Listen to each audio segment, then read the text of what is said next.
Hi everyone, আজকে আমরা Batabari resort থেকে চেক আউট করে নিয়েছি।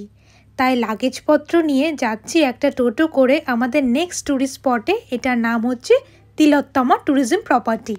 আগের রিসর্টটা থেকে এটা মিনিট 15 রাস্তা ছিল। ভেতরে ঢুকে দেখি কত বড় এরিয়া জুড়ে এদের প্রপার্টিটা। চেক ইন করে এখন যাচ্ছি লাগেজ নিয়ে রুমের দিকে, আর তারই মাঝখানে দেখো কার দেখা মিলল।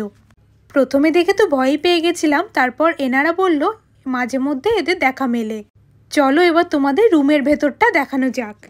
এদের রুমটাও কিন্তু ছিল অত্যন্ত সুন্দর, দেখতেই পাচ্ছ কত বড় জায়গা, আর দুদিক থেকে কি সুন্দর এত রোদ ঢুকছে দেখে আমি তো ভীষণ খুশি। রুমের সাথে আবার ব্যালকনিও ছিল, চলো বাইরেটা গিয়ে দেখি। বাইরেটা তো পুরো জঙ্গল, আর শুনেছি নাকি মাঝে মাঝে হাতিও আসে এখানে। চলো ফ্রেশ হয়ে যাব এবার লাঞ্চ করতে। ঢোকার সময় আমরা শেফকে বলে দিয়েছি লাঞ্চে আজকে কি খাবো। নিয়েছিলাম ভেজ থালি, তার সাথে মাটন। খেয়ে দেব এদের প্রপার্টির মাঝখানে একটা সুন্দর চেসবোর্ড টাইপের করা আছে, ওখানেই বাবা আর সুচয়ন খেলছিল। ঘরে এসে কি সুন্দর একটা প্রজাপতি দেখলাম দেখো। আজকের মিনি ব্লগটা এইটুকুনি রাখছি, বাই।